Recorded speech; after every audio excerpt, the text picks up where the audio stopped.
लोहारे गावचे सुपुत्र विद्यामंदिर पोलादपूरचे प्राचार्य रवींद्र शिवाजी साळुंखे यांचा सेवापूर्ती सोहळा 28 डिसेंबर 2025 रोजी विद्यामंदिर पोलादपूर येथे संपन्न झाला।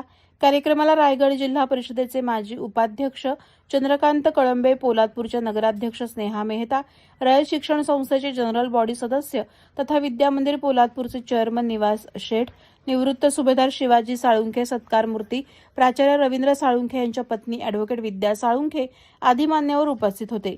यावेळी शुभेच्छा देताना चंद्रकांत कळंबे यांनी साळुंखे सर आज सेवानिवृत्त होत असले तरीही या शाळेच्या सर्वांगीण विकासासाठी आपण यापुढेही सहभाग घेऊन तालुक्याचा शैक्षणिक दर्जा अधिक उंचावेल यासाठी आपल्या सहकार्याची गरज असून आम्ही सर्व तुमच्या सोबत आहोत। कारण सद्यस्थितीत तालुक्यातून झालेले स्थलांतर आणि महत्त्वाचे म्हणजे शाळेची पटसंख्या गळती वाढवण्यासाठी प्रयत्न करणे, यासाठी आपल्या सर्वांचा सहभाग महत्त्वाचा आहे असे सांगून समाजाला आणि तालुक्याला दिशा देण्याची तुमची खऱ्या अर्थानं गरज असून सेवेत असताना कुटुंबाला वेळ देता येत नाही, मात्र सेवानिवृत्तीनंतर परिवारालाही वेळ द्या। समाज आणि तालुक्याच्या शैक्षणिक विकासासाठी आपल्या सहकार्याची गरज असल्याची भावना व्यक्त केली। मुख्य संपादक संदीप जाबडेसह कोकण न्यूज मराठी, पोलादपूर, रायगड।